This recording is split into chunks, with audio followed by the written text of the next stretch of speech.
하루하루 먼 놈의 세상이 이렇게 빨리 변해가는지 나만 빼고 다 발전하는 이놈의 세상. 한 주간 어떤 발전이 있었는지 자가발전이 친절히 정리해왔습니다. 2주의 발전을 소개합니다. 줄여서 이발소. 지금 시작합니다. 네, 안녕하십니까. 자가발전의 이발소. 오래간만에 저희 이렇게 셋이 한 곳에 모여서 돌아왔습니다. 네.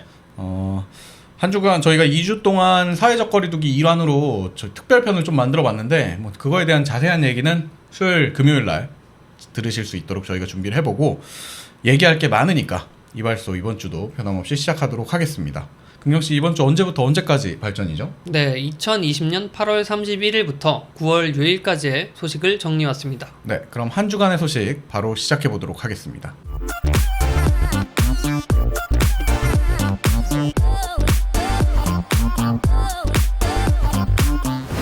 엔비디아가 최신 그래픽카드 라인업인 RTX 3000 시리즈를 새롭게 공개했습니다. 그야말로 성능의 끝판왕이라고 말할 수 있을 정도로 강력한 성능이 특징인데요. 놀라운 성능을 보여주었던 전작에 비교해도 2배의 성능에 가격은 그대로 유지하고 있다는 것이 게이머들의 마음을 설레게 하고 있는데요. 어떤 점이 좋아진 건지 자세히 알아보도록 합시다. 네, 인텔이 2006년 이후 14년 만에 로고를 전격 교체했습니다. 약 14년간 써왔던 로고를 교체함과 동시에 코어 프로세서 탑재를 뜻하는 스티커도 함께 디자인을 바꿨는데요. 아마도 AMD에 밀리는 듯한 이미지 쇄신을 하기 위함이 아닌가 싶습니다. 로고의 질은 높아졌는데 제품의 질은 네, 네이버 웨일이 마이크로소프트의 인터넷 익스플로러의 국내 점유율을 넘었다는 소식입니다. 네, 현재 국내에 약 6%가량의 점유율을 확보하고 있다고 하는데요. 이는 인터넷 익스플로러나 엣지보다 더 높은 점유율입니다. 출시한 지 3년 만에 보여준 성과인데요. 올해 1월에 1만여 곳의 PC방에 무료 배포를 시작하면서 사용자 확보에 나온 성과라고 합니다. 닌텐도가 마리오의 탄생 35주년을 기념해 게임앤워치를 발표했습니다. 이는 고전 휴대용 게임기인 게임앤워치를 복원한 것인데요. 시대에 맞게 2.36인치 컬러 스크린을 탑재하고 있습니다. 그와 동시에 많은 이들의 마음을 설레게 하는 증강현실 장난감 마리오 카트 라이브도 함께 발표했는데요. 잠시 후 자세한 소식 알아보도록 하겠습니다. 네, 아마존이 피트니스 밴드 헤일로를 공개했습니다. 운동량부터 건강 수치, 심박수, 감정 상태까지 파악하는 새로운 웨어러블 기기인데요. 스크린이 없는 형태의 팔찌로 99달러 가격에 판매되는 헤일로는 4달러의 월간 구독형 서비스를 추가로 구매할 수 있습니다. 특히 스마트폰 카메라로 몸을 3D 스캔해 체지방량을 측정하거나 음성 톤 추적 등 기존에는 보기 어려웠던 기능들이 많은데요. 아마존 웨어러블 헬스케어 시장에서도 멋진 모습 보여줄 수 있을지 기대됩니다. 최근 애플이 검색 엔진에 관심을 많이 보이고 있습니다. 최근 공고에서는 검색 엔지니어 구인에 막대한 투자를 하고 있으며 iOS나 iPadOS 14 베타에서는 스팟라이트 검색이 구글 검색을 우회하는 모습도 보여주고 있습니다. 특히 애플봇의 크롤링 빈도가 점점 높아지고 있다는 소식인데요. 최근에는 애플봇에 대한 설명을 업데이트하기도 했습니다. 구글맵 대신 애플맵을 만들었던 과거를 한번 생각해 본다면 말은 여기까지 아끼도록 하겠습니다. 삼성의 갤럭시 Z 폴드2의 자세한 소식이 지난 1일 공개되었습니다. 온라인을 통해 개최된 삼성 갤럭시 Z 폴드2 언팩 파트 2에서 공개한 것인데요. 6.2인치의 커버 디스플레이와 7.6인치의 메인 디스플레이를 탑재해 이제 태블릿을 접어다니는 기분도 듭니다. 이번에도 톰 브라운 에디션이 사전 한정 판매를 진행하는데요. 이 톰 브라운 에디션의 가격은 약 396만원이라고 합니다. 네, 한 주간 소식 이렇게 또 긍정씨께서 정리를 해주셨습니다. 네. 재밌는 게 원래 저희가 이제 삼성의 신제품 정도가 나오면 네. 이런 굵직굵직한 소식은 항상 이렇게 그러니까 얘기를 길게 할 수 있도록 뒤로 미뤘는데 Z 폴드 2 소식은 지난번에 저희가 한번 깊게 다루기도 했고 마침 간략하게 다룰 수 있도록 가져온 것 같아요. 네. 이게 공개는 그러니까 발표는 예전에 했는데 네. 실제 공개가 이번에 된 거죠? 그러니까 이제 출시를 맞춰서 네네네. 이제 더 자세한 사양들을 네.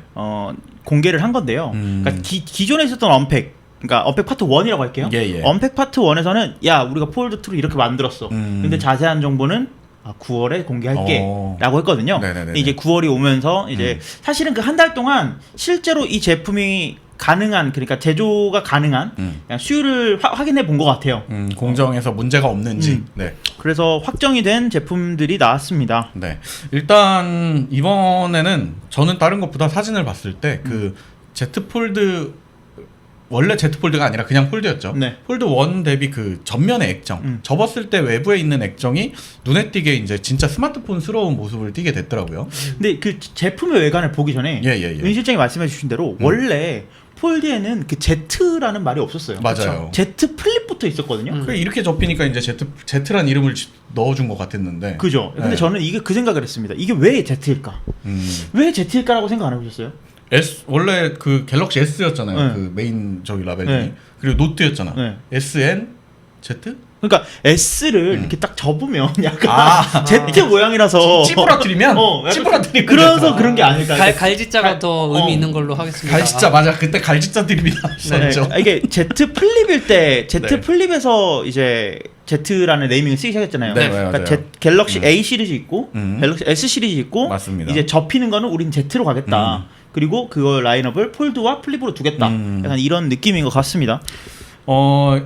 맞습니다. 이번에 Z 폴드 2가 그렇게 공개가 되고 나서 사실 뭐 여러 의견이 있지만 어쨌든 아망드가 기대했던 것처럼 네. 많은 분들이 호평을 좀 하고 있어요. 네. 이번에 이제 진짜 비로소 쓸만한 것이 나왔다. 뭐 이런 얘기인 것 같은데 얘기를 조금 더 상세하게 해주시죠. 네. 이번에 뭐 인 실장이 초반에 말씀해 주신 대로 가장 눈에 띄는 거는 전면 스크린이 커졌다. 네. 인 것 같아요. 전면 스크린이 커짐으로써 사실은 기존의 폴드를 쓰셨던 분들의 불편함을 들어보자면 전면 스크린의 사용도가 너무 떨어진다. 사실상 그건 뭔가 본의 아니지만 보조 스크린처럼 쓰이고 있었죠. 너무 크기가 전화번호 작으니까. 그렇죠. 확인하고 뭐 네네네. 이 정도의 용도였는데 이제는 이거 앞면만 놓고 봐도 쓸만한 스마트폰이 되지 않았나라는 생각이 듭니다. 그 과거의 플립폰이 좀 생각이 나는 것 같아요. 네. 그때 전면에 뭐 멀티미디어 음악을 재생한다든지 맞아요. 네, 그런 기능이 있었죠. 그 최근에 뭐 Z 플립만 봐도 앞에 화면이 너무 조그만해서 맞아요. 이거 조그만해서 좋아하실까? 약간 이런 느낌이 들었어요. 손톱만 하지. 네. 근데 이거를 들고 제 생각에는 Z 플립도 다음 세대에는 화면이 좀 커지지 않을까 그런 생각이 듭니다. 그리고 전면에 스크린을 꽉 채워서 사용성을 높임과 동시에 전면에 있던 카메라도 이제 인피니티 5 카메라가 네. 들어갔어요. 그래서 인피니티 5 디스플레이를 채용하면서 전면 카메라도 예쁘게 그러니까 기존에 나오는 갤럭시 S처럼 네. 사용을 하겠다 이런 느낌으로 보입니다. 사실상 이제 두께만 제외하고 나면은 뭐 기존의 S 사용자들이 쓰기에도 만족도가 뭐 크게 문제되지 않고 오히려 향상될 수 있는 그런 상황이 된 게 아닌가 싶습니다. 네. 두께 부분은 어쩔 수가 없나 봐요. 두께 부분은 사실 그렇게 큰 유의미한 차이가 없는 것 같더라고요. 이번에 시대에. 맞아요. 네. 근데 한 가지 조금 좋아진 점은 네. 갤럭시 폴드가 접힐 때요. 네네네. 갤럭시 폴드가 접힐 때 그 가운데 공간이 살짝 떴습니다. 그래서 계속 자국이 남았죠. 어쩔 수 없이. 자국도 자국이지만 네. 그 사이로 자꾸 이물질이 유입이 되는 문제가 그런 있었다고 문제가 해요. 있었군요. 그래서 뭐 네. 동전이라든지 이런 네. 것들이 그 화면 사이로 자꾸 들어가면서 이제 화면에 주머니에 있다 보면은 네. 뭐 키가 이렇게 들어간다거나 이런 문제점들이 있었는데 심각한 문제네요. 그러면. 심각하다면 심각한 네. 문제죠. 근데 이번에는 그 사이를 화면이 메꾸도록 디자인을 해서 그런 문제점들을 해결을 했다고 합니다. 어떻게 보면은 지난 만약에 폴드 1세대가 마음에 들었던 사용자라면은 이건 뭐 선택에 따라서 업그레이드의 문제가 아니라 반드시 업그레이드 해야 될 정도의 그런 업데이트군요. 네. 네, 거기에 더해서 이제 폴드라면 펼쳐봐야죠 한번. 그렇죠. 그렇죠. 펼쳐야지. 사실 기존 폴드의 가장 안 좋았던 점이 어떤 게 있을까요? 저는 그 가운데 아까 말씀드렸던 이렇게 계속 시각적으로 방해가 되는 우는 거? 우는 거. 우는 그건 거. 어쩔 수가 없는 거라고 하더라고요. 그 우는 것도 네. 지금 이제 Z 플립에 들어갔던 UTG 네. 울트라 씬 글래스라는 기술을 통해서 조금 해결을 했다고 합니다. 근데 사실은 그래요? 아직까지는 뭐 여러 리뷰들을 보면 네네네. 뭐 눈에 띄게 너무 좋아졌다, 완전 네네. 평평해졌다, 네네네. 뭐 이런 평은 아닌 것 같고 아직까지는 약간 울긴 하지만 그래도 많이 기존 전작보다는 좋아진 네네. 것 같다라는 게 뭐 이미 물건을 받으신 네. 리뷰어들의 평인 것 같습니다. 네, 우는 거는 그래서 UTG로 어느 정도 해결을 한 것 같고요. 근데 눈에 띄는 거는 안쪽에 저는 더 그 전 세대에서 눈에 거슬렸던 게 네. 카메라 부분. 안쪽에 카메라 부분이 너무 큰 영역을 차지하고 있었어요. 근데 그 부분을 이 내부 디스플레이조차도 인피니티 5 디스플레이를 착용하면서 네네네. 그 기존에 보기 싫던 그 부분들을 그냥 동그란 점 하나로 동그란 카메라가 바뀌는 네네네네. 걸로 대체를 했다. 그리고 베젤도 훨씬 좁아져서 네. 더 태블릿 다운 모습을 보여주고 있는 것 같습니다. 펼쳤을 때 인치가 몇 인치죠 이제? 7.6인치입니다. 그러면 아이패드 미니의 사이즈와 거의 비슷해졌네요. 그렇죠. 아이패드 네. 미니보다 어떻게 보면 더 크죠. 그렇죠. 네. 네. 이게 이제 어떻게 보면 저희가 되게 가볍게 얘기를 하고 있는데 디스플레이에 있는 그 펀치호 디스플레이도 그렇고 네. 뭐 앞뒤에 있는 그 베젤이 없는 디스플레이도 그렇고 네. 또 접히는 디스플레이까지 사실 뭐 삼성의 그 기술력이 인정할 수밖에 없는 상태까지 이제 온 것 같아요. 이런 것들을 보면. 뭐 그런 거 생각해 보면 네. 이 갤럭시 폴드가 처음 나올 때 네. 화웨이나 네. 뭐 여러 가지 회사들에서 우리가 처음으로 플렉시블 디스플레이를 채용한 한다. 스마트폰을 만들겠다 이런 얘기들을 진행하면서 네. 뭐 여기저기서 막 갤럭시 폴드랑 벌시스 붙이면서 네네네, 누가 맞아요. 이기니 했는데 결국 지금 손에 실제로 사용자들이 쓸 수 있는 건 갤럭시 폴드밖에 없잖아요. 다른 건 액정이 되게 많이 울었죠. 네. 모사에서 M모사에서 나온 것도 거긴 그 회사가 울었죠. 가루가 돼 버렸죠. 네. 그래서 그런 것들을 보면 네. 삼성의 아몰레드 디스플레이를 직접 만들잖아요. 맞아요. 그러다 보니까 그런 것들을 자유롭게 다룰 수 있는 거에서는 삼성은 따라올 수 있는 회사가 없지 않나. 또 그만큼 R&D를 할 수 있는 여건도 마련이 되어 있지 않겠어요? 네. 아무튼 좀 좋은 것 같습니다. 저는 이 Z 폴드가 뭐가 그렇게 좋을까? 그냥 사실은 기존 세대보다 화면 커진 거 정도밖에 없잖아요. 그래서 이 Z 폴드에 기능적으로 좋은 게 뭐가 있을까? 이런 생각들을 많이 했는데 이번에 Z 플립, 그러니까 세로로 접어지는 핸드폰을 네. 만들면서 많은 노하우들을 쌓았던 것 같아요. 그러면서 이 프리스탑 힌지라고 하죠. 어디에나 이 힌지를 세울 수 있는 기술을 이번에 폴드 2에도 네. 채용을 했습니다. 네. 그래서 접히는 부분의 위치에 따라서 앞에 화면에 나올지 아니면 그 내부에 있는 큰 화면에 나올지 네. 그리고 이 큰 화면이 반으로 나올지 아니면 풀스크린 나올지 네. 이런 것들을 그 프리스탑 힌지에 맞춰서 잘 만든 것 같더라고요. 그거 만들면 보통 이제 조금만 더 다시 경계선 맞추는 장난을 하지 않나요? 그거는 회의 때 회의 회의 때 해야 회의 재밌습니다. 때 보통 하죠. 네. 네, 그래서 그 뭐 예를 들어서 겉에 스크린으로 네. 전면 스크린으로 뭐 유튜브를 보다가 네. 안쪽에 있는 스크린으로 보고 싶다 그러면 펼치면 연결되어서 보인다. 그리고 그 내부 스크린을 보다가 접으면 또 전면 스크린으로 또 연결돼서 보인다. 이런 것들이 아주 유기적으로 잘 만들어져 있는 마치 안드로이드가 지될 것인 것 마냥 그러니까요. 잘 커스텀을 했더라. 이런 말씀을 드릴 수 무섭네요. 있겠습니다. 뭐 보다가 확 닫았는데 계속 재생이 되는 거야. 갤럭시 그 유튜브 프리미엄 무료로 그러니까 구글의 안드로이드 입장에서는 네. 사실 삼성한테 이제 오히려 좀 이렇게 뭐랄까 어느 정도는 굽혀야 되는 상황이 되지 않나 이런 생각이 좀 들어요. 이미 뭐 네. 갤럭시가 레퍼런스 폰이니까. 그러니까요. 네. 이런 상황까지 되면은 이건 커스텀의 영역을 좀 넘어간 것 같은 느낌입니다. 네. 근데 이 그 갤럭시가 네. 두께가 아까 두껍다라고 말씀을 해주셨는데 종이가 30번인가 40번 접으면 달까지 가요. 지구에서. 그래서 접을 수 있다면 그렇죠. 접을 수 그래서 있다면 무슨 말이야? 나 좀 이해가 안 돼가지고 그래요. 종이를 반으로 네. 이렇게 계속 30번 접으면? 정도 40분 정도 접으면 네. 달까지 가요. 높이가 그 높이가 몇십만 킬로미터가 됩니다. 네네네. 그래서 갤럭시도 이제 두께는 좀 포기해야 된다. 그리고 반대로 할 수 있다면 갤럭시로 달까지 가는 걸 만들어 봐라. 네.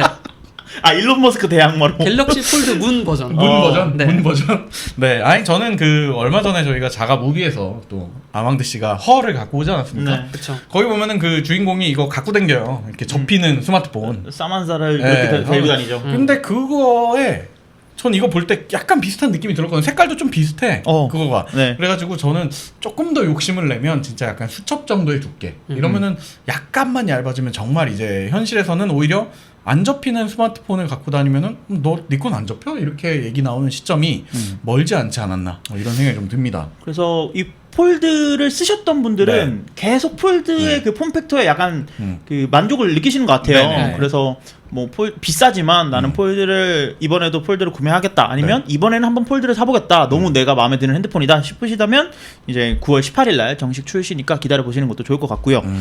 여기에 더해서 끝판왕 모델이 하나 또 나왔어요. 뭔가요? 바로 이제 삼성이 계속해서 협업을 하고 있죠. 톰 브라운과 협업하고 있는 톰 브라운 에디션.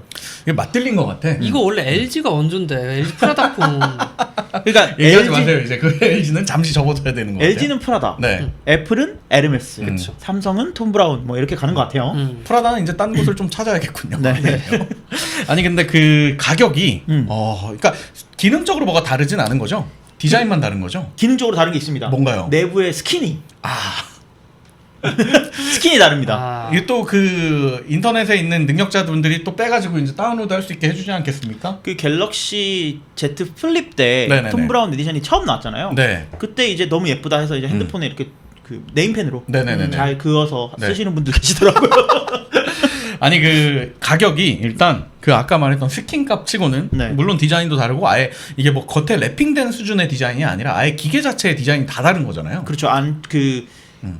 뒷면 글라스 안쪽에 다 이제 그렇죠. 톰 브라운을 위해서 네. 다 만들어져 있기 때문에 금액은 비쌀 수밖에 없겠지만은 너무 비싼데 이거 저 중고차야. 기존의 가격이 너무 근데 비싸요. 사실 폴드의 그냥 Z 폴드 2의 모델 가격이 239만 원. 한 240만 원 정도. 네. 네. 그러니까 기존에 우리가 핸드폰이 100만 원만 넘어도 비싸다 이랬던 거는 이제 평범한 가격인 거죠 이제 그게. 네.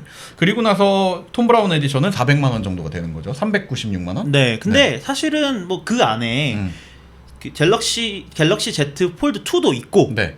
버즈 라이브도 있고 그다음에 갤럭시 워치도 있고 네네네. 그렇기 때문에 뭐 풀 세트로 했다 하면 한 100만 원 정도 더 주는 셈이거든요. 얼추 비슷하게 나온다. 100에서 한 50만 원 그리고 뭐 톰 브라운 전용 케이스도 들어가 있고 네. 그다음에 워치 스트립도 들어가 있고 이러다 보니까 희소성을 친다면 사실 애플워치 에르메스랑 네네네네. 비교를 해보자면 훨씬 합리적인 선택이 아닌가. 근데 굉장히 합리화를 잘하는군요. 전 약간 이해가 네. 안 가는 게 이제 부자들, 소위 말하는 이 제품의 타겟층들 네. 있잖아요. 네네. 이분들이 이 돈을 낼 의향은 있어. 음. 근데 이 제품을 갖고 싶어 할까라는 게 의문이 들고, 그리고 그분들은 결국 이런 거 갖고 싶어 할 거 아니야. 그러면 톰 브라운 핸드폰에 에르메스 애플워치에 이렇게 뒤섞여서 쓰는 기분이 들지 않을까요? 톰 브라운을 좋아하시는 분들은 물론 저는 잘 모릅니다만 네. 톰 브라운을 좋아하시는 분들은 우리는 사실 패션 브랜드에 대한 얘기를 그렇게 해서는 안 되진 하죠. 머리부터 발끝까지 다 톰 브라운이에요. 아, 그렇게? 네, 그렇기 그렇게 때문에 이거 갤럭시 워치도 뭐 톰 브라운 에디션 이런 것들이 좀 의미 있지 않나. 어쨌든 근데 396만 원이에요.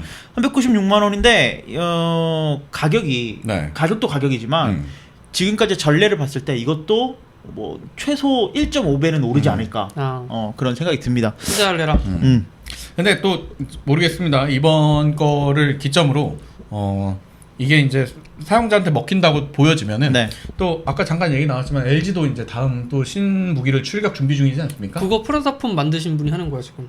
그래요? 네. 그럼 가능성이 좀 있네요. 아니 그러니까. 모르겠습니다. 네. 아무튼 그 시장 추이가 조금 재밌어지는 것 같습니다. 네. 그럼 이제 이거 살려면 언제부터 살 수 있습니까? 톰 브라운 에디션이요. 네. 톰 브라운 에디션은 지금 저희가 방송 나가고 있는 네. 9월 7일부터 사전 예약을 시작합니다. 바로 이거 들으시는 순간 잠깐 멈추고 이제 품절이 아닐까. 이거 듣고 계신다면. 그럼 또 은 실장이 사고 싶었는데 못 샀다 이러겠네. 네. 괜찮습니다. 저는 살 생각이 없습니다. 살 돈도 없고요. 네. 다음 소식으로 넘어가도록 하겠습니다. 네. 애플의 iOS, 아이패드 OS 14 베타가 지금 열심히 이제 올라가고 있죠. 네, 지금 이제 베타 7까지 나왔죠. 네. 네. 근데 여기에서 이제 최근에 검색 엔진에다 공을 많이 들이고 있다. 뭐 이런 소식입니다. 그렇습니다. 소식을 좀 안내해 주십시오. 네. 그 지난 몇 년 동안 구글이 iOS에서 내가 기본 검색 엔진이 되게 해주세요 하고 애플한테 돈을 엄청 냈어요. 맞아요. 그래서 애플이 그걸 받고 있다가 네. 이제 요새 그런 말 들리지 않습니까? 애플이 뭐 최초로 주가가 최초로 시가총액이 전 세계 최초 막 계속 나오잖아요. 네네. 계속 공행진 중이죠. 돈이 너무 많은 거야. 안 줘도 돼 이제. 너희의 돈은 필요 없어. 네네. 약간 이런 마인드를 가지고 있기도 하고요. 그리고 더 이상 구글에 의존하지 않겠다. 우리가 모든 걸 제공했다라는 네. 생각으로 검색 엔진 쪽에 지금 굉장히 열을 올리고 있습니다. 네네네네. 애플이 뭐 한다 그러면 솔직히 저는 애플을 좋아하는 애플 팬보이이지만 네. 걱정되는 것도 사실이에요. 그 실패했던 것들 몇 개 기억나는 것만 하나 얘기해봐요. 뭐 하나만 얘기하라고요? 꼭 네. 하나만 한 얘기해야 개 돼요? 제일 기억에 딱 바로 임팩트 꽂히는 거. 애플 맵이죠. 어떻게 보면. 애플 맵은 지금 어떻게 심폐소생을 잘 해놨지만 네. 애플 맵이 그러니까 구글을 대항마로 봤을 때 가장 좀 타격이 심했던 죽다 살아났죠. 어떻게 네. 보면은 뭐 하나 또 기억나는 거 있으면 또 뭐가 있을까요? 뭐 핑 이런 거. 아 맞아, SNS도 있었고. 네. 근데 이제 애플이 이런 어떤 서비스, 그러니까 하드웨어는 항상 뭔가 기대 이상의 퍼포먼스를 보여줬다면은 아망도 말처럼 서비스는 좀 뭔가 실적이 부진하지 않나 네. 이런 건데. 근데 요거는 서비스라고 보기는 약간 힘들어요. 그래요? 애플이 네. 여러분 이제 애플닷컴에서 검색하세요 뭐 이런 게 아니라요. 그 이제 스팟라이트라고 하죠. 네네네. 애플에서 뭔가 검색어를 입력을 하면 거기에 맞는 앱이나 시리가 제안을 해준다든지 통합 검색처럼. 그렇죠. 다 여러 가지 검색해주는. 검색 결과를 네. 보여주죠. 네네. 근데 요새는 그냥 키워드를 검색을 하면 뭐 위키피디아나 어떤 결과로 검색이 같이 나와요. 맞아요. 근데 이 부분에서도 구글을 쓰지 않고 직접 검색을 해서 보여준다. 그러면 이제 저는 당연히 지금 청취하시는 분들도 많이들 검색 엔진에 관심을 보인다라고 얘기를 하니까 네. 당연히 뭐 비잉이라던가 뭐 이런 것처럼 뭐뭐 덕 이런 거라든가 네. 이렇게 그 검색 엔진 서비스 자체를 만들 거라고 생각을 했는데 그게 아니고 검색 결과를 더 효율적으로 바로 다이렉트로 연결해주는 그런 기능을 업데이트하고 있다고 봐야 되는 거군요. 그렇게 보면 되는데 네. 재밌는 건 이 스팟라이트가 iOS, 아이포드 OS, 맥OS 다 들어가 있죠. 다 들어가 네. 있죠. 무슨 말이냐? 그냥 컴퓨터에서 검색을 하는 거야. 그러니까 서비스를 굳이 만들 필요가 없다. 우리는 OS를 갖고 있으니까 거기서 검색하면 바로 그냥 결과 사이트로 옮겨주겠다. 그렇죠. 그러니까 우리가 미래 사회에 보면 보통 뭔가 사람들이 이제 막 홀로그램으로 검색을 막 그러잖아. 네. 그때 어떻게 해요? 뭔가 일단 인터넷을 켜, 구글에 들어가서 검색을 그렇진 않지 거기서는. 그냥 바로 검색하면 뜨죠. 네, 애플이 맞아요. 원하는 게 그거예요. 어떻게 보면은 당연한 거기도 하면서도 네, 당연하게도 검색 엔진을 걸치고 있었네요 우리가. 그렇죠. 네. 네, 그래서 지금 여러분들이나 저희나 걱정을 하는 게 네. 애플이 아까 말씀하신 애플맵 이런 거 있잖아요. 네. 구글을 제끼고 뭔가 잘할 수 있을까? 라는 생각이 일단 걱정이 많이 드는 거고. 근데 또 그 걱정도 걱정이지만 그 걱정을 조금 그래도 이제는 조금 놔도 되지 않나 싶은 게 최근에 애플이 서비스들을 막 런칭을 하고 네. 성공적으로 잘 이끌어가고 있어요. 예를 들면 애플 뮤직. 그러니까 아이튠즈 스토어 이후로 아이튠즈 뮤직 스토어 이후로 계속 고꾸라주던 애플이 네. 애플 뮤직을 딱 출시시키고 스포티파이를 넘볼 정도로 네네네. 스포티파이를 넘볼 정도로 지금 이제 비등비등한 점유율을 가져가고 있고 애플 TV 플러스 맞아요. 뭐 애플 아케이드는 좀 망했다. 아케이드는 망했죠. 뉴스는 근데도 괜찮죠. 네, 애플 뉴스 뭐 이런 것들을 보면 애플이 계속해서 우리 플랫폼 잘할 수 있어, 잘할 수 있어 이런 것들을 이용해서 우리도 검색 엔진 만들어 볼래. 사람들이 그리고 거기에서 검색하는 데이터들이 또 어마어마할 거 아닙니까? 그렇죠. 네. 그런 것들을 갖고 있을 수 있기 때문에 애플이 이런 시도를 하는 게 아닌가 그런 생각이 듭니다. 우리 검색하는 게 다 시리한테 밥 주는 거예요, 여러분. 그렇지. 밥 먹이고 있는 거죠. 그쵸. 네. 근데 이제 검색 엔진 사이트를 기반한 우리가 생각하고 있는 그 사이트 기존에 어떤 서비스를 만드는 게 아니고 네. 이게 기능에 그냥 잘 녹아들어 있게. 네. 그것도 애플이 잘하는 거 아니겠습니까? 못 느끼게 그냥 잘 검색하면 알아서 되게 이런 것들을 하고 있다고 하니까. 이 검색 엔진 뒤에 검색을 하면 뭔가 결과가 나오잖아요. 그쵸. 그 원리가 뭐냐면 이제 봇이라는 게 있어요. 네네네. 그래서 크롤링을 해서 로봇이라고 부르는데 얘네가 인터넷 세상에 있는 모든 그 문서 페이지를 네네네. 들어가고 아 이게 이런 거구나 하고 자기 거에 적어놓고 또 여기 들어가서 아 이게 이런 거구나 적어놔요. 그리고 나서 사람들이 검색을 하면 내가 적어놓은 노트에서 빼서 보여주는 거야. 그럼 하루에 수십억, 수백억 개의 게시물도 새로 나오고 뭐 인터넷 세상에 컨텐츠가 계속 나오고 있는데 네. 그걸 계속 수집하고 있다는 말이죠. 그렇죠. 그걸 수집을 하는 건데 네네네. 이제 그 사이트를 만든 사람들은 알아요. 누가 와서 이거 내 거를 수집해 갔구나. 네네네. 아 저분이 우리 데이터를 가져가서 보여주시려고. 고맙게도. 그렇죠. 근데 이런 수집 내역을 보니까 애플봇, 그러니까 애플이 만든 크롤링 로봇이 엄청나게 활발하게 움직이는 게 보이고 있어요. 아 그래요? 그렇기 때문에 아마 이제 향후 2, 3년 안에 뭔가 나오지 않을까 기대를 해봅니다. 근데 긍정 씨가 얘기해 주신 대로라면은 저도 사실 스팟라이트는 애플을 사용한 시간이 긴 사람들일수록 그 스팟라이트의 사용이 습관에 이렇게 몸에 배어 있거든요. 네. 뭐 아망드도 그러실 것 같은데. 아니요, 전 스팟라이트 안 안 쓰세요? 애플을 오래전부터 처음부터 쓰셨던 분이라면 네. 그러니까 처음이라고 말한다면 인텔 맥으로 넘어오고 나서부터라고 말씀드릴게요. 맥킨토시 시절. 아니죠. 아직 다음? 맥킨 그 다음? 바로 저 네. 바로 이. 네네. 그래서 스팟라이트의 탄생부터 쓰셨던 분이라면 스팟라이트에 대한 불신이 심하죠. 아 그거 그래요. 스팟라이트에 대한 불신이 네. 심하고 저는 알프레드를 많이 쓰는데 네. 알프레드가 요즘은 알프레드가 필요 없을 정도로 스팟라이트가 잘 되어 있다라는 생각이 들더라고요. 저는 한 2년, 3년 전에 스팟라이트 안 쓰다가 비행기 그 항공편 명을 네네네네. 넣으면 네. 이동 경로랑 어디에 있고 그리고 몇 번 그 게이트 뭐 터미널에서 이런 것들. 수화물을 꺼낸다 뭐 이런 게 나오는 거야.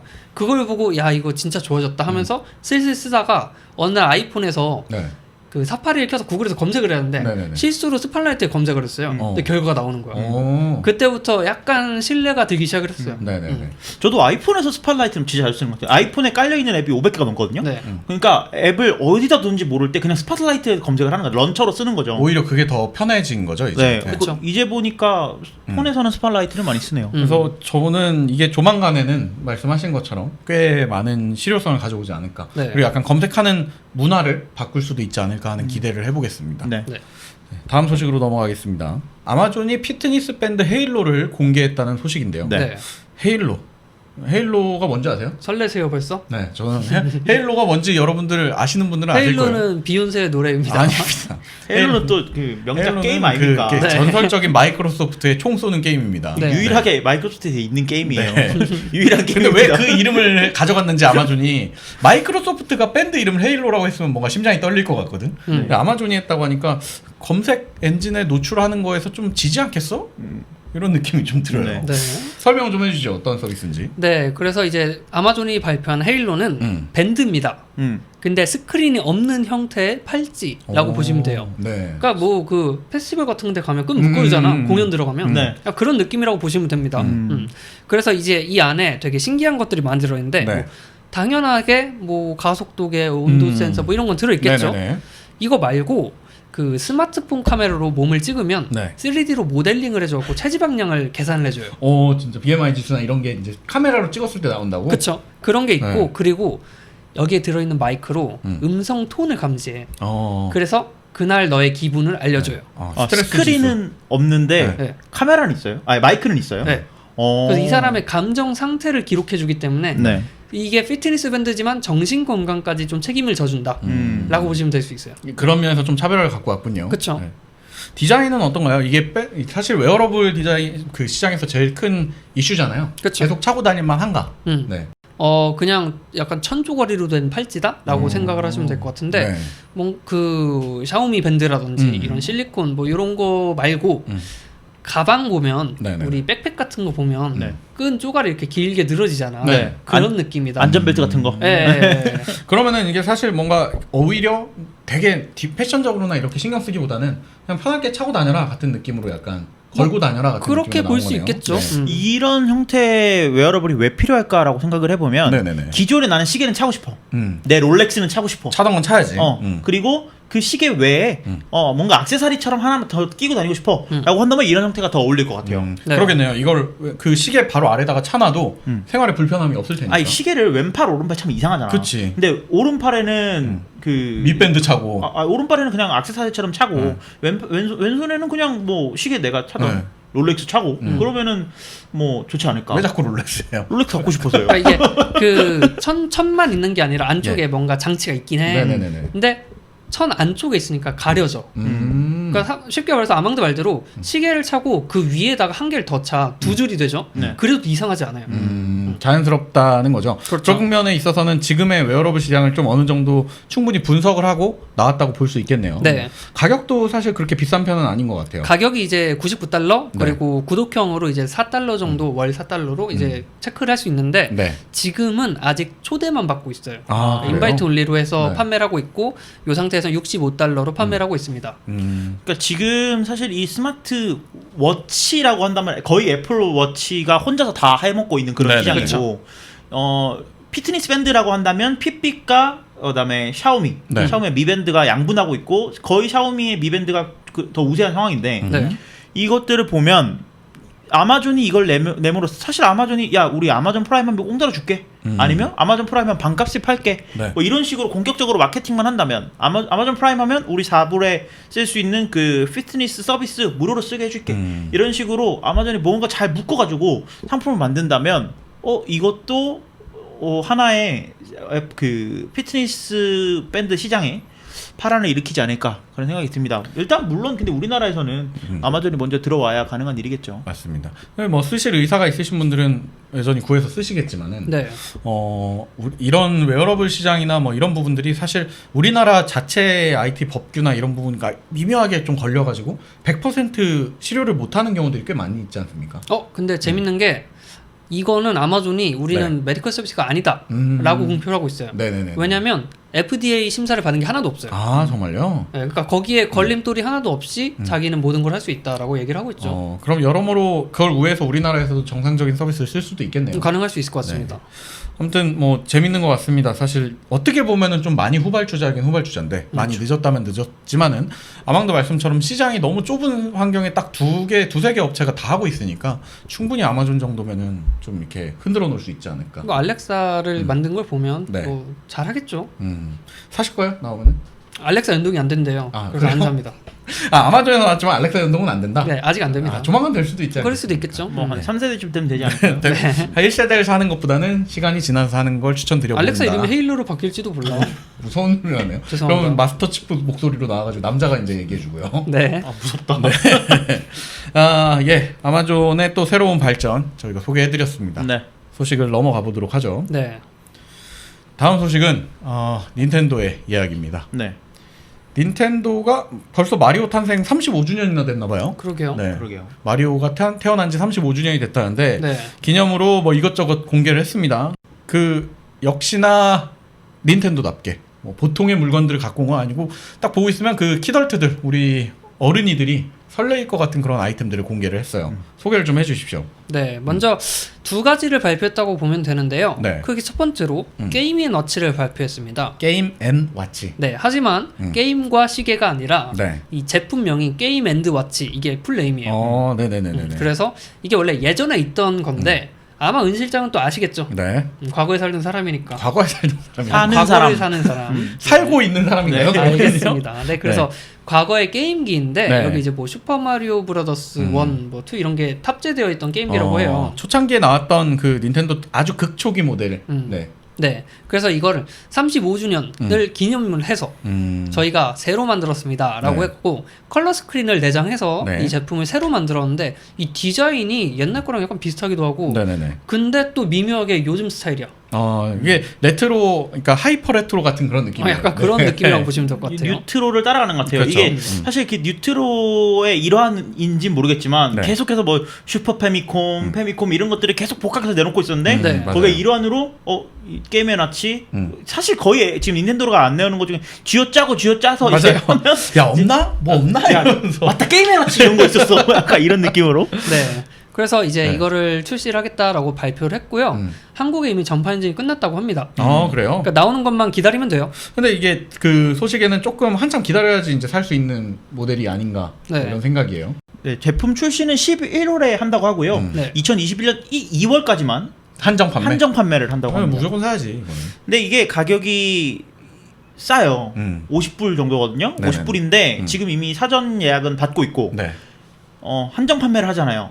근데 이게 저는 그럼 하나 가치가 있나라고 생각이 드는 게 실제로 게임이 막 수십 개 그 슈퍼 페미콤 그 미니 같은 경우에는 게임이 수십 개 들어 있었잖아요. 네. 25개 정도가 들어 있었죠. 근데 이거는 슈퍼 마리오 브라더스 1편, 2편만 들어 있습니다. 마리오 기념이니까. 그리고 이거는 뭐 어떻게 될지 모르겠지만 사실은 그 기존에 이제 능력자분들이 이걸 또 안에 뜯어가지고 뭐 에뮤를 넣을 수 있고 막 이렇게 하지 않을 확률이 굉장히 높아요. 사실 버튼의 구조도 그렇고. 둠 돌아가게. 둠 정도만 아마 돌리겠지. 근데 이게 또 개인적인 매니아 입장에서는 좀 아쉬운 게 1하고 2가 들어있어요. 네. 슈퍼마리오는 월드지. 1하고 3거든. 아, 원하고 3인가요? 3가 이제 월드예요. 아, 3가 그런가요? 월드예요. 그러니까 그 뭐라고 해야 되지? 맵이 나오고 여기저기 돌아다니면서 그 슈퍼마리오를 한다. 이게 3거든요. 2는 가장 좀 실패한 슈퍼마리오 중 하나였었던. 네, 그러니까 매니아들 사이에. 다시 팔아보려고 하는 거 네, 아닐까? 그래서 그게 조금 아쉽지 않나. 요시 아일랜드 정도만 넣어줬어도 내가 이제 샀을 텐데. 그거는 40주년을 한번 기대해 보시는. 요시 35주년에 또 할 거예요. 아 그렇습니까? 네.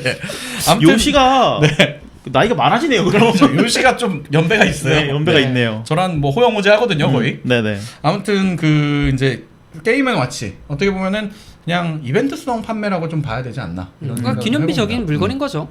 관심 있으신 분들은 한번 찾아보시고요. 네. 그냥 뭐 그렇게 크게 막 게임기로서 내가 진짜 이 게임을 해야지라는 것보다는 그냥 추억이 있는 사람들은 하나쯤 갖고 있으면 재밌겠다 정도의 물건입니다. 그러면 게임을 진짜 좋아하는 사람이 갖고 싶어하는 물건이 하나 더 나왔는데요. 네. 이걸 소개해 드릴게요. 이름이 마리오 카트 라이브입니다. 네. 이게 왜 라이브가 붙었냐? 음. 사람들이랑 실시간으로 게임을 하느냐 뭐 그런 게 아니라요. 이 제품이 있어. 네. 그 우리 미니카라고 하죠. RC 옛날에 카. RC카 이런 거. 네네네네. 그래서 실제 하드웨어 물리 제품이 있고요. 얘를 집 안에서 달리게 하는 거야. 그러면 여기 달린 카메라를 통해서 네. 우리가 아는 뭐 닌텐도 스위치 화면에 네네네. 이제 실제 화면이 보이는데 마리오 카트처럼 로드맵이 딱 있고 아이템도 날아가고 다른 가상의 적과 싸우고 네. 이걸 다 할 수 있는 제품이 나왔어요. 그러면은 이 하드웨어뿐만 아니라 소프트웨어도 같이 발매가 됐겠네요. 그렇죠. 이게 그 제품을 사면요 안에 장난감 카트가 들어 있습니다. 그쵸. 자동차가 들어있군요. 자동차가 들어 있고 거기에 카메라가 달려 있고 그거에 더불어서 이제 그 트랙을 만들 수 있는 꼬린 지점이라든지 체크 포인트 포인트라든지 방향 표지판 이런 것들이 있어요. 네. 그게 이제 설치를 하고 집안 곳곳 설치를 하고 장난감을 닌텐도 스위치랑 페어링을 한번 합니다. 네네네네. 그리고 난 다음에 한번 내가 만들고 싶은 길을 주행을 해요. 내 마음대로. 아직 안 만들어진 안 길들을 만들- 그냥 이렇게 내 마음대로 이렇게 주행을 하면 네. 가상의 길이 화면에 표시가 됩니다. 그때부터는 이제 AR 기술을 접목을 한 거죠. 네. 그래서 친구와 함께 게임을 한다거나 2대 이상 이렇게 놓고 게임을 한다거나 아니면 뭐 혼자 논다거나 네네네. 그런 것들이 가능한 거죠. 이 광고를 되게 잘 만들었는데 네네. 어떻게 보면 로봇 청소기 같기도 해요. 진짜요?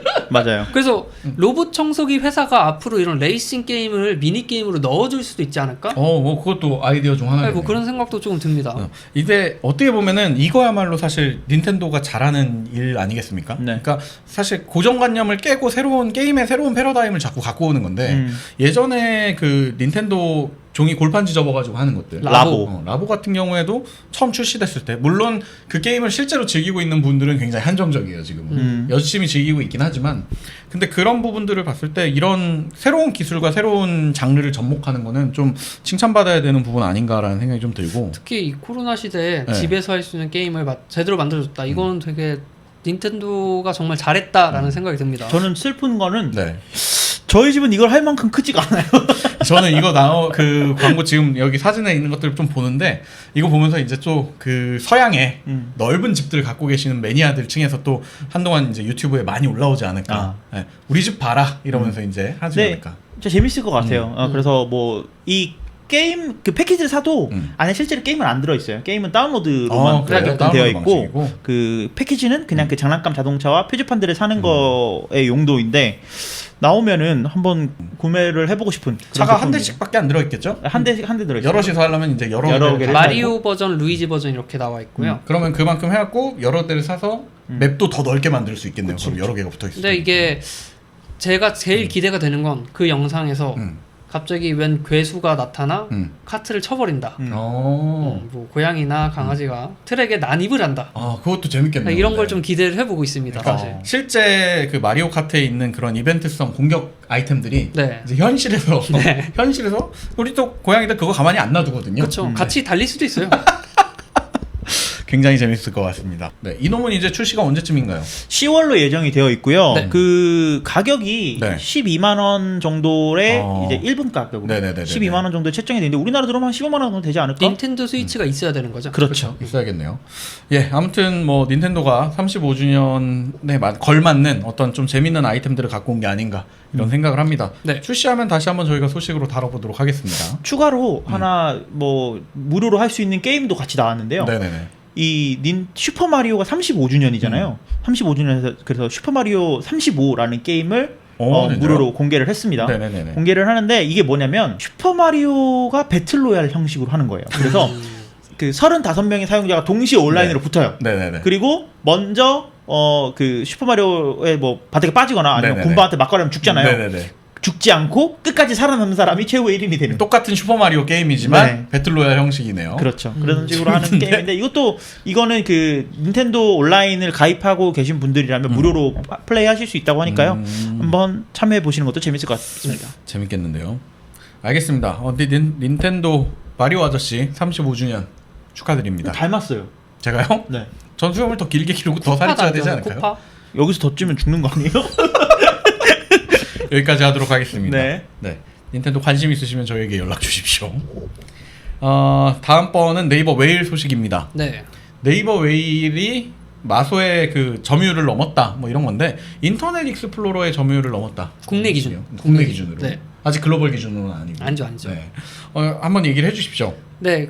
쉽게 말해서 네이버 웨일이라는 거는 네이버에서 만든 웹 브라우저인데요. 네. 여러분이 쓰고 있는 뭐 구글의 크롬 네. 아니면 마이크로소프트의 엣지, 마이크로소프트의 인터넷 익스플로러 네. 또는 모질라의 파이어폭스 이런 게 다 웹 브라우저거든요. 네. 네이버가 자체적으로 개발해서 여러 가지 프로모션도 하고 여기저기 홍보를 하고 있는데 네. 아마 네이버 사이트 들어가면 상단 배너에 계속 웨일 한번 써보라. 네. 일이 좋아요. 네, 이렇게 이런 거 써있죠. 많이 보셨을 거예요. 근데 안 쓰죠, 다들.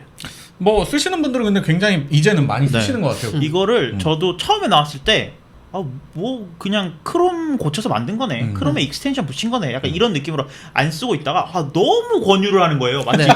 진짜 한번 뭐 좋은 브라우저 말씀 한번 들어보고 가세요. 약간 이런 느낌으로 브라우저 광고를 너무 해가지고 네네네네. 한번 다운받아 써봤거든요. 그리고 맥용도 있으니까 네. 써봤는데 수준급으로 편하긴 하더라고요. 네. 그리고 그 어쨌든 네이버 계정을 기반으로 해서 그 환경을 동기화해 주는 게 어떻게 보면 구글 크롬이 진작부터 하고 있었던 건데 네. 이제 좀 프로모션을 굉장히 잘한 것 같아요. 이렇게 편하다. 그리고 이렇게 뭔가 크롬 엔진을 고쳐가지고 만든 국내 브라우저들이 많이 있지 않았습니까 최근에? 뭐 수시로 나오죠, 계속. 이름을 근데- 못 알릴 뿐이지. 그쵸. 근데 이렇게 뭔가 딱 서비스로서 자리를 잡은 거는 처음인 것 같아요 저는. 네. 이게 나온 지 얼마 안 된 것처럼 느껴지시겠지만 그 내부적으로 개발을 시작한 지는 거의 2, 3년 뒤에 한 10년쯤 되는 네. 네, 꽤 오래 가져온 프로젝트라고 보시면 됩니다. 네이버 자체에서 장기간 공을 들이고 있었던 네. 그런 느낌이군요. 그래서 이제 국내 인터넷 익스플로러 점유율이 네. 6.34%인데 네. 웨일이 6.61%를 찍으면서 어떻게 보면 이제 뭐 다 죽어가는 거지만 구시대적 유물이지만 어쨌든 의미 있는 수치를 찍었다. 그러네요. 라는 발표를 네. 한 거죠. 이제 인터넷 익스플로러를 넘어갔으니까 그 광고소에서도 인터넷 익스플로러용이 아니라 네. 웨일용을 그래도 먼저 고려할 가능성이 생겼다. 아, 뭐 그럴 수도 있겠죠. 근데 이게 좋아할 일인가? 잘 모르겠어요. 인터넷 익스플로러를 이겼다. 뭐 아니, 그 다음 거 넘어가기엔 너무 허들이 높아. 아니, 그러니까 다음 게 뭔지 알아요? 뭔데요? 사파리. 사파리예요? 네. 오. 그러니까 인터넷 익스플로러를 넘었다는 건 이제 나도 메이저 시장에만 뛰어들 준비가 됐다라는 거예요. 그러니까 사파리가 현재 점유율이 11%거든요. 네네네. 11.2%인데 이러면 지금 거의 이제 지금까지 한 노력에 2배를 더 기울여야 사파리를 넘을 수 있는 거고. 근데 이 사파리의 점유율의 대부분이 모바일입니다. 그렇죠. 근데 이 웨일의 장점 중에 하나가 제가 웨일을 많이 쓰거든요. 네. 모바일에서. 네네네. 이게 브라우저 안에 번역 기능이 붙어 있어. 그래요? 팝하고 하잖아요, 네이버가. 네네네네. 근데 우리가 사파리로 웹사이트를 번역하려면 어떻게 해요? 복사해가지고 붙여넣고 이제 막 번역기 키고 단축어 기능을 쓰십시오. 단축어 기능을. 아, 근데 그게 번역이 안 되는 사이트들이 많아. 그 구글의 이제 번역 기능을 쓰다 보면 네네네. 여기서 저희는 인식할 수 없습니다. 하면 이제 나는 모바일에선 더 이상 볼 수가 없는 거예요. 그런데 반해서 네이버 웨일은 그냥 번역 누르면 바로 사이트가 번역이 되고 웹서핑하면서 되게 편하게 쓰고 있는 것 같아요, 저는. 이제 웨일이 현재 6.34%고 네. 6.61%고 사파리가 11.2%고 네. 네. 이거랑 근소하게 지금 이제 경쟁을 하고 있는 게 삼성 인터넷이에요. 삼성 인터넷이 뭐냐면 갤럭시에 기본 탑재되어 있는 브라우저. 그렇죠. 그러니까 갤럭시는 크롬이 디폴트가 아니고 삼성 인터넷이 디폴트잖아요. 맞아요. 네. 그러니까 삼성 인터넷을 쓰시는 분들이 지금 사파리 쓰는 사람보다 더 많단 말이야. 그렇죠. 그러면 이 두 개를 만약에 잡는다. 그러면 모바일은 거의 이제 섭렵했다고 볼 수 있겠죠. 정복한 거죠 이제. 네. 근데 저는 웨일을 모바일에서 써본 기억이 없어요. 그 서버를 태야 쓰는 거예요. 그러니까 저는 좋다니까. 여러 가지 브라우저를 많이 쓰거든요. 네네네네. 왜냐면 뭐 웹 개발하고 그러니까 뭐 파이어폭스도 쓰고 사파리 쓰고 테스트도 해봐야 되니까. 뭐 크롬도 쓰고 네네네. 뭐 가장 많이 쓰는 건 그래도 사파리지만 근데 웨일은 그냥 이거 크롬에서 쓰면 되지 뭐 약간 이런 그게 있어요. 청취하시는 분들이 조금 혼란스러우실 수 있으니까 뒤에 있는 그 코어라고 하나요? 네. 그 브라우저의 기본 킷. 엔진. 이 엔진이 크롬이랑 같은 거죠? 아니면 그쵸. 크롬 거랑 갖다가 쓰는 건가요? 크롬 거는 아니죠. 크롬 크롬 거예요. 거는 아니에요? 아니, 그러니까 크롬도 크로미움 갖다 쓴 거니까. 그렇죠. 싸운다. 빨리 이제 아니, 설명해줘요. 맞아요. 설명해줘요. 그 오픈 소스 프로젝트 중에 네. 크로미움이라는 kit이 있습니다. 네네. 여기에 구글이 많이 참여를 하고 있고 그리고 애플은 웹킷이라는 걸 써요. 네네네. 웹킷이라는 애니는 두 개 막 우리가 맞아 막 싸우는데 서로 다르군요, 어쨌든. 그렇죠. 네. 근데 지금 시장의 대세는 이미 크로미움으로 많이 기울었죠. 그렇죠. 뭐 일례로 MS의 엣지도 네. 크로미움 엔진을 쓰고 있고 맞습니다. 그러니까 이런 것들을 보면 크로미움이 많이 가고 있고 그래서 굳이 이 엔진이 같다는 거는 웹사이트를 만들 때 이런 소스 코드를 만들잖아요. 보여주는 그럼 이 모습? 소스 코드를 읽어들여서 보여주는 방식이 똑같다는 얘기예요. 네네네. 그러면 왜 브라우저들이 이렇게 많아? 왜 많을까요? 그 안에 편의 기능을 넣어서 맞아요. 자기들 걸로 갖고 오게 고객을 유치하려고 하는 거 아니에요? 맞아요. 뭐 예를 들면은 뭐 구글은 크롬을 통해서 로그인을 하면 구글 계정을 통해서 난 구글 계정 많이 쓰니까 크롬 써야지. 네. 난 네이버 많이 쓰니까 웨일 써야지. 이런 식으로 아니면 긍정이가 말해준 대로 뭐 파파고를 통해서 번역해야지. 이런 것들을 얼마나 편하게 만들어놨느냐. 이 정도 차이인 것 같아요. 그러니까 예전에 네. 인터넷 익스플로러가 뭐 독점이다. 네. 뭐 인터넷 익스플로러 너무 많다. 근데 지금 뭐 춘추 전국 시대처럼 보이잖아요. 네. 근데 사실은 지금 크롬 이거 점유율 다 합쳐보면 크로미움 엔진을 합쳐면 지금 크롬이 독점하고 있는 상황과 그렇죠. 마찬가지예요. 네네네. 네. 근데 그 부분에 대한 문제는 이제 차치하고서라도 어쨌든 그 최소한 브라우저 개발사들라도 여러 곳이 있는 것들이 다행이라고 볼 수 있는데 그 긍정 씨가 얘기한 대로라면 이제 웨일이 그 크로미움 엔진을 쓰고 있기 때문에 결국에는 보여주는 것들은 다 똑같다는 건데 네. 굳이 웨일을 선택한 이유는 뭐예요? 편의 기능이 어마어마합니다. 일단 그 아까 말했던 번역 외에도. 네, 번역 외에도 그러니까 이제 PC 브라우저를 예로 들면 국내에선 지금 사용이 불가능한 스포티파이 있죠. 네네네. 거기에서 이제 웨일용 플러그인을 설치를 하면 스포티파이를 합법적으로 쓸 수 있다. 마치 그 크롬의 확장 프로그램들처럼 웨일도 확장 프로그램들이 있는 거예요. 맞습니다. 그럼 크롬용을 호환하진 않고 별도로 만들어야 되는 거고. 호환은 안 하는데 여러분 생각을 해보세요. 내가 너무나 원하는 기능인데 얘가 한국어를 지원하네. 혹은 한글 지원이 안 돼서 우리나라에선 못 써. 네네네. 근데 웨일은 일단 한글만 지원해요. 웨일은 일단 국내 시장 한정으로 쓰이고 있는 거니까. 그치. 그러니까 여러분이 원하는 게 여기에 이제 있다라고 볼 수 있고, 그리고 네이버랑 연동이 되잖아. 네네. 네이버 쪽지라든지 뭐 이런 데이터. 그리고 아니면 제가 보기에 앞으로 네이버 쇼핑이나 네이버 페이랑 연동이 되면 그럴 확률이 굉장히 높죠. 강력해지지 않을까 이 생각이 좀 많이 듭니다. 네, 물론 아쉬운 부분은 이제 아직까지는 국내 한정으로 쓰이고 있는 부분이지만은 네. 국내 사용자들한테는 어필할 수 있는 요소가 많네요. 그렇죠. 그래서 제가 보기엔 아직 미래가 창창하다. 그리고 네이버 메인엔 좀 띄우지 마라 광고. 없어 보이니까. 저 궁금한 게 쓰는 사람한테는 안 뜨죠. 떠요. 뜨더라고. 그럼 좀 문제가 있는 거 아니야? 나 뜨더라고요. 그 정도는 인식해줘야 되는 거 아니야? 네. 그 인터넷 뱅킹은 우리나라 특수 환경 중 하나인 인터넷 뱅킹은 어떻습니까? 뱅킹은 안 해봤어요. 뱅킹은 안 해봤는데 그리고 여기서 마음에 드는 것 중에 하나가 바로 검색하기라는 게 있어. 네. 그럼 새 탭을 띄우는 것처럼 네이버 창을 띄워서 검색을 해요. 그리고 그 창을 닫으면 다시 원래 쓰던 대로 돌아가는. 그래요? 그러니까 여러분이 쓰다가 인터넷 쇼핑을 하다가 서핑을 하다가 한국인만 느꼈을 만한 문제를 잡았다. 아, 그것만 딱 잡은 게 웨일이다. 그렇죠. 국뽕이 살짝 들어있다. 그럴 이렇게 수 있어요. 있겠군요. 그럴 수 있어요. 네, 알겠습니다. 네. 쓰실 거예요? 아니요? 데스크탑 웨일. 데스크탑. 아니요. 이뻐. 아 그래, 이게 이쁜 거는 무시할 수 없더라. 아이콘이 이제 그 새로 나온 그 엣지 아이콘이랑 전 자꾸 헷갈려서 가끔 실수로 누를 때가 있거든요. 왜 깔아놨어요? 그러니까. 자꾸 그 떠서. 알겠습니다. 어쨌든 저희 웨일 시장을 선도해 나가고 있는 중이라는 소식을 좀 전해드렸고요. 네. 잠깐 얘기 나왔던 것처럼 웨일의 다음 목표, 다음 점유율을 넘는 순간은 사실 정말로 그때는 좀 의미가 있는 순간이 아닌가라는 생각이 좀 드네요. 그렇죠. 네, 이제 모바일 시장을 확대해 나가고 있는 거니까 네. 응원하고 있겠습니다. 네, 다음 소식으로 넘어가겠습니다. 네. 인텔이 로고를 바꿨다. 그런 소식입니다. 디디디딩. 이번 주에 소식이 많이 없었나 봐요. 왜 이런 역사적인 것도 거야? 얘기해줘야 되는 거야? 아, 이게 역사적인 기념비적인 거야? 거지. 기념비적인 거야? 그럼. 난 좀 와닿지가 않아요. 설명 좀 그래요? 해주십시오. 좀 자세하게. 아니 그냥 이 인텔이란 회사 자체가 엄청난 획을 긋는 회사이기 때문에 그렇죠. 여기서 이 로고를 바꿔다는 것 자체는 마인드를 새로 다진다라고 보시면 될 것 같고 네. 반대로 인텔이 밀려요. 다른 거에? 밀린 지 네. 많이 됐지 좀. 그러니까 저는 이게 무슨 생각이 들었냐면 네. 그 국민의힘이 생각이 났습니다. 뭔가요? 그렇게 말하면 안 됩니다. 인텔의 힘이라고 해주십시오.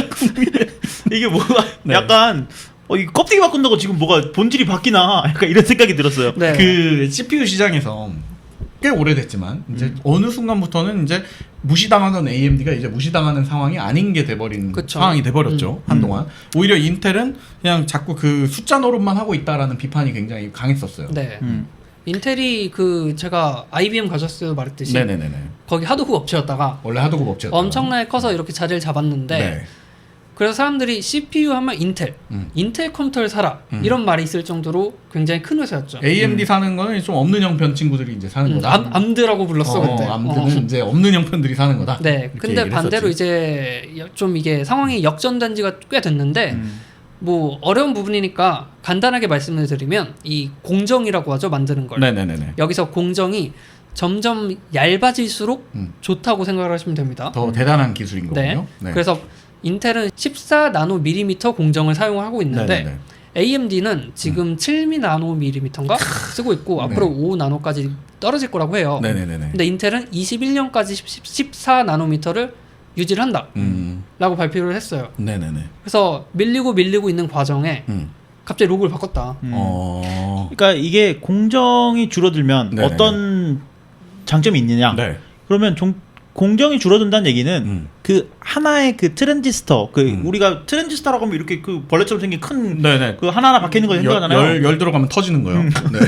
아 그래요? 네, 터지는 거요. 한 번도 안 터뜨려봐가지고. 근데 그거를 똑같은 폼팩터 안에 얼마나 많은 트랜지스터를 넣느냐. 약간 이런 이제 차이가 나기 시작하는데. 나노란 이름이 붙은 것처럼 이제 눈에 안 보일 정도로. 그렇죠. 머리카락에 뭐 몇 분의 1 뭐 네네네. 이런 수식어가 붙는데 그런 것들을 많이 들어가느냐. 그리고 그래서 컴퓨팅 파워를 올리느냐. 그리고 소모하는 전력이 얼마나 적느냐. 이런 것들에 대한 그 결국 그런 것들에 대한 모든 것들이 공정에 나타나는 건데 공정을 왜 낮추기 어렵느냐? 네. 이 나노가 점점 낮아져서 4나노 이하로 떨어지게 되면 네. 우리가 생각하는 그 하나의 전자의 크기보다 작아져요. 아 그럼 육안으로 볼 수 없는 순간이 먼저 오겠군요. 그렇죠. 우리 양자 컴퓨터 양자역학. 네네. 양자 컴퓨터 특집 때 얘기했던 것처럼 그렇기 때문에 그러면 우리가 그 전자가 반도체라는 게 전자가 들어가느냐 못 들어가느냐를 도체야 네. 부도체. 그래서 네네. 이거 반이다 해서 네. 반도체잖아요. 근데 이거를 전자가 통과하지 못하게 딱 막아놔야 필터로 딱 막아놔야 되는데 네네네. 전자가 너무 작아진 거야. 네. 그래서 그 통과를 할 수 있게끔 되기 때문에 오작동을 막 일으키기 시작하는 거거든요. 서로 간섭을 일으키고 예. 아니면 노이즈가 많아진다거나 이런 것들이 생기는 건데 AMD는 이제 거기에 대해서 약간 도 같은 것 같아요. 그래서 인텔은 옛날에 인텔이 외계인을 뭐 네. 고문한다 뭐 이런 얘기 물론 지금도 고문하고 있지만 아니, 죽었나봐. 내 생각에 고문하다가. 아니야. 드래프트 당한 거야. 아? AMD에서 데리고 간 거야. 아. 몸값을 더 올리고 네. 복지를 좋게 해서 옮긴 게 아닌가라는 생각이 좀 아 들어요. 그래서 더 이상 발전을 못하겠다. 네, 지금 얼마나 뒷얘기에서 이제 힘들겠어 시장이. 네. 외계인이 파업한 게 아닐까. 네, 그럴 가능성도 좀 있죠. 네. 근데 어쨌든 그래서 지금 뭐 옛날에는 긍정이가 말씀해준 대로 CPU 하면 인텔이지 그치. 했는데 요즘은 그게 진짜 역전이 된 게 이 공정의 차이에서 나온다라는 게 맞는 말인 것 같아요. 거기다가 이제 그 일반적인 소비자 입장에서는 가격은 더 저렴한데 성능은 더 좋더라. 이런 얘기들로 일단은 얘기가 오가고 있으니까 매력이 굉장히 그쪽으로 넘어가고 있는 그런 느낌. 근데 인텔의 그 장점이 그 스티커 아닙니까? 아 스티커를 좀 저는 그러니까. 인텔의 항상 그 네. 인텔 컴퓨터 사면 거기 노트북을 사든 뭐 인텔 i7, 뭐 i5 네네네네. 이런 스티커가 들어있잖아요. 그 스티커가 그렇게 예쁘더라고. 설레었어. AMD는 그게 안 예뻐요. 이제 AMD는 그 대표분이 아이돌화 됐기 때문에 대표분 얼굴 들어간 스티커를 주지 않을까. 리사스의 얼굴을. 아니면 근데- 브로마이드를 주든지요. 근데 그래서 이 로고를 바꾸는 게 그런 면에서는 좀 의미가 있다고 의미가 생각해요. 있을 수 있죠. 근데- 그런 면에서 네. 좀 상징적인 의미가 있겠군요. 아 근데 디자인하는 개발자 입장으로 로고 어떻습니까? 저는 이 로고를 보면서 그 예전에 음. 전축 만드는 회사, 뭐 지금도 있습니다만 인켈. 인켈이라는 회사가 있어요. 인켈이 자꾸 떠오르더라고요. 인켈 거를 똑같이 했어. 그리고 좀 저는 개인적으로 디자인을 잘 모르지만은 네. 기존의 인텔 로고는 머릿속에 누구나 각인되어 있잖아요. 말씀하신 대로 노트북 사면 박혀 있고. 근데 이번에 새로 나온 이 로고는 저희 방송에 나오겠죠? 네네. 화면에 유튜브에 나오겠지만 좀 뭐랄까 메가리가 좀 없어 보여요. 나약해 보여. 그러니까 약간. 저는 이게 앞으로 향후 2-30년을 바라봤을 때 적합한 로고인가? 라는 생각이 많이 들었어요. 너무 구시대적 느낌이 난다. 뭐 지금 당장 1-2년 쓸만할 텐데 음. 오래 갈까? 라는 생각이 좀 드네요. 네. 그 14나노 유지하는 2021년까지만 쓸 스티커 아니에요? 아 그럴 수도 있죠. 네. 그리고 나서 이제 우리 나노 줄일 때 이제 다시 한번. 네. 아무튼 뭐 길게 얘기할 얘기는 아닌 것 같습니다. 잠깐 이제 CPU 공정에 대한 얘기가 나왔는데 뭐 자세한 얘기는 저희 양자 컴퓨터 특집 들어보시면은 좀 더 상세한 얘기들 들을 수 있지 않겠습니까? 네. 네, 네. 더 얘기하실 거 없으시면 넘어가시죠. 넘어가십시오. 네. 마지막 소식입니다. 엔비디아가 신제품을 공개했다. 네. 뭐 이런 얘기예요. 네. 이거 저는 자세한 얘기는 사실 모르는데 저는 AMD 그래픽 카드 유저이기 때문에 네. 자세한 얘기는 모르겠으나 음. 그 짤이 너무 많이 돌아다니더라고.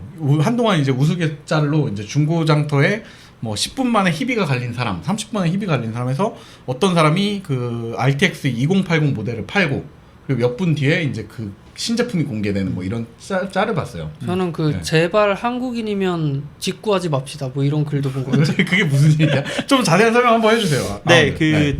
그 엔비디아가 만드는 네. 그래픽 카드 칩셋 이름이 지포스 시리즈 아닙니까? 맞습니다. 네, 이 지포스 시리즈가 1000 시리즈, 그러니까 1000 단위로 올라가면서 900에 1000 단위로 올라가면서 네. 와 엔비디아 진짜 미쳤다. 아, 진짜 정말 미친 좋다. 성능이다. 네, 이거 네, 네. 좋아. 정말 좋아. 이거 좋아. 정말 좋아를 하고 있었는데 그래서 뭐 1060, 뭐 1070, 1080 이런 그래픽 카드 많이 들어보셨을 거예요. 네네네네. 1080이다. 네. 뭐 이런 거 쓰는 많이 보였는데 2000 시리즈로 올라가면서 네. 2060, 2070, 2080이 나오면서 RTX로 바뀌었습니다. 지금 그 전까지만 해도 GTX라고 불렀었거든요. 네네네네. 근데 그 2000대로 올라가면서 RTS라는 명칭을 붙이면서 우리는 빛을 더 잘 다루는 그래픽 카드를 만들 거야 라고 하면서 레이트레이싱이라는 기술을 넣었습니다. 네네네네. 그래서 기존에는 뭐 3D 프로그램에서 빛을 이렇게 쏜다. 그러면 이 쏘는 부위만 빛이 닿았었는데 네네네네. 레이트레이싱이라는 기술이 들어가면서 이 빛이 튀기는 빛은 또 파동이자 입자이지 않습니까? 이렇게. 현실에 있는 그 조광을 거의 그대로 갖고 왔겠군요. 그렇죠. 네. 그래서 2000 시리즈에서는 우리는 성능보다는 이 레이트레이싱에 집중을 했어. 네네네네. 그래서 사람들이 생각보다 성능 향상이 그렇게 많지 않네? 라고 하고 그래도 1000 시리즈가 단종이 됐으니까 2000 시리즈를 사야지 네. 하고 많이들 사셨어요. 네. 그리고 이번에 엔비디아가 신제품 발표를 했습니다. 네. 그러면서 사람들이 많은 큰 기대를 하지 않았어요. 그래서 그 AMD의 대표이신 네. 아까도 얘기 나왔지만 AMD의 대표인 리사스와 그 엔비디아의 대표인 그 젠슨 황이 비교가 많이 됐었어요. 그래서 황 CEO는 네. 이거 완전 그냥 사기꾼의 발전의 모습이 좀 더디다. 발전도 없고 네. 약간 그냥 제품을 우려먹는 이름만 바꿔가지고 또 이제 또 내놓는 인텔이네. 거. 네. 그런 CEO로서 비춰줬었는데 네네네. 이번에 3000 시리즈가 나오면서 3000시 앞에 붙어 있는 숫자들은요. 네네네. 세대를 뜻해요. 그러니까 1세대, 2세대, 3세대 이렇게 올라가는 네네네. 건데 그 뒤에 붙어 있는 거는 성능별로 나눠 놓은 겁니다. 그래서 60, 70, 80이 맞습니다. 60, 70, 80으로 이제 뭐 좀 중간 옵션의 게임을 하실 분들은 60 네. 정도 사시면 되고요. 뭐 머신러닝이나 이런 것들 하실 분들은 뭐 90 사십시오. 뭐 이런 식으로 이제 그레이딩을 해 놓은 건데 네네네. 이번에 3070이 2080 Ti를 씹어 먹어요. 그래서 2배 이상의 성능을 내요. 그러니까 그 그래픽 카드 뒷면에 TI가 붙었다는 거는 네네네. 그 성능보다 더 높다라는 얘기거든요. 오버클럭을 했다. 네네네네. 그래서 2080이 낼 수 있는 성능보다 더 높은 성능을 낼 수 있는 더 좋은 티타늄 에디션 전 세대 고급 라인업보다 네. 중급기가 더 좋은 성능을 내고 있다. 이걸 뭘로 비교할 수 있냐면 네. 쿠다코어라는 걸로 비교를 한번 해볼 수 있어요. 쿠다코어가 이제 그래픽 카드의 성능을 나타내는 어떤 그 하나의 지표인데 점수 같은 거예요? 점수는 아니고 그 내부에 들어있는 코어의 개수입니다. 네네네네. 근데 2080의 경우에 2900개 정도의 코어가 들어있었어요. 네네네. 근데 이번에 3070이 5800개 그리고 3080이 8700개 네. 그리고 3090이 10,000개의 쿠다 코어가 넘어갔어요. 그러니까 사용자가 가질 수 있는 최고의 그래픽 카드 일반 사용자가 가질 수 있는 최고의 그래픽 카드라고 보면 될 것 같아요. 네. 그래서 이제는 그 기존에는 아무리 좋은 그래픽 카드를 써도 4K를 정복하지 못했었어요. 약간의 그런 끊김이나 뭐 아쉬움이 있다? 모니터 중에 FPS 게임 하시는 분들은 고주사율의 그 모니터를 많이 쓰시잖아요. 네네네. 빨리빨리 화면이 바뀌어야 되는 게임들을 하시니까요. 맞아요. 그래서 뭐 많이 쓰시는 게 이제 144Hz의 모니터들을 많이 쓰시는데 4K 모니터는 이 144Hz를 풀리 다 지원하는 그래픽 카드가 없다시피 했어요. 그래서 뭐 예를 들어서 동시에 여러 명이 전투를 한다거나 네네네네. 이러면 화면이 끊기거나 네. 이런 것들이 네. 일어났었는데 네. 이번에는 최초로 4K를 정복한 그래픽 카드다라는 수식어가 붙는다고 합니다. 이게 그 아까 초기에 말씀드렸던 뭐 짤이 많이 돌고 막 우스갯소리로 이제 조롱거리가 많이 돌고 이래 사용자들이 이제 뒤통수 맞았다 네. 이런 얘기가 있는 이유가 그 굉장히 아망도 얘기한 것처럼 많은 사람들이 별로 기대를 안 했던 거네요. 10에서 그러니까 1000 시리즈에서 2000 시리즈 넘어갈 때 전례가 있었기 때문에 3000도 당연히 그냥 뭐 사용자는 못 느낄 정도의 그런 좋음이겠거니 했는데 전혀 다른 완전히 새로운 물건을 갖고 온 수준이군요. 맞습니다. 지금. 그래서 사람들이 역시 황 갑자기 손바닥 뒤집기 역시 황 네. 이게 됐는데 그래서 뭐 우스갯소리로 나오지만 네. 어제 2080 샀는데 오늘 더 저렴한 3070이 나오면서 이거 어떻게 해야 되냐 뭐 이런 이야기들이 나오고 있습니다. 뭐 근데 저기 이런 부분들은 사실 IT 시장에서 너무 흔하게 있었던 일이라서 네.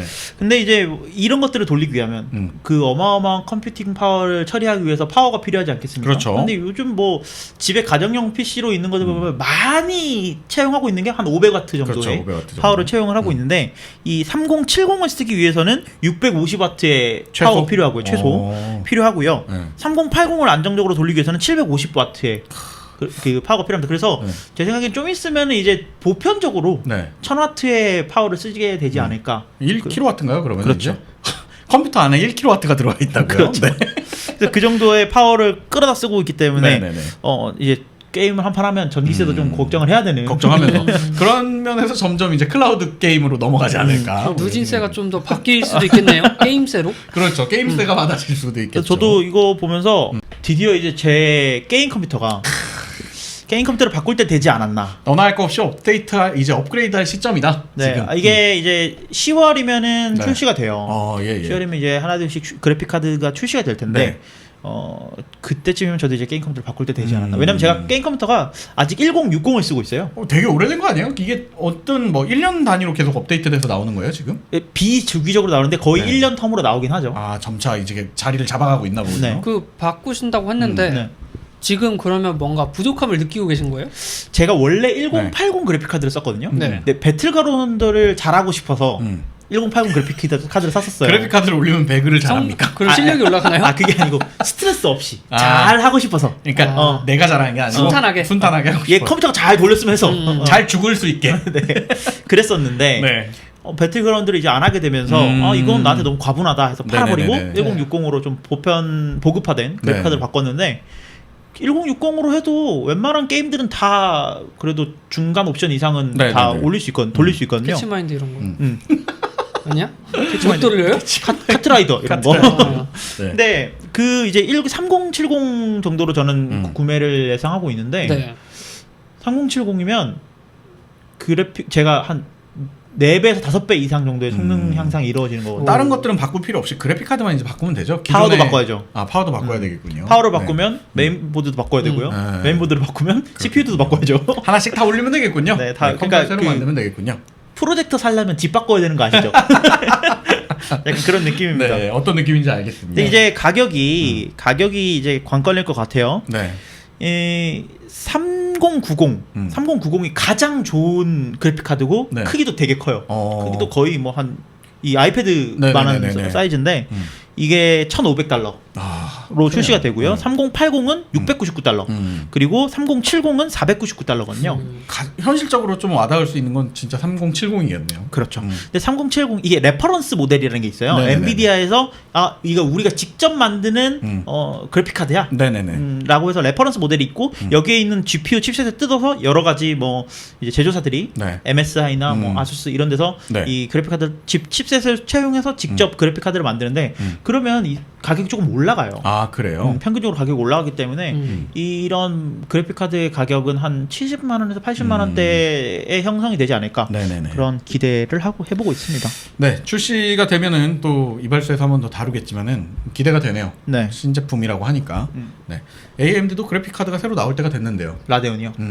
그러니까 CPU 시장에서는 참 AMD가 네. 잘 나가고 있는데 그래픽 칩셋 시장에서는 아직도 엔비디아의 한 발짝 수가 없지. 뒤처지는 모습을 보여주고 있습니다. 뭐 그래도 엎치락 뒤치락 하던 예전에 라데온이 또 압승하던 시절이 있었기 때문에 2D 오락은 라데온이다. 뭐 이러던 시절이 있었죠. 그러니까 엎치락 뒤치락 할 거기 때문에 뭔가 이제 AMD는 끝났다. 엔비디아 뿐이다. 이거라기보다는 네. 지금은 엔비디아가 잘하네.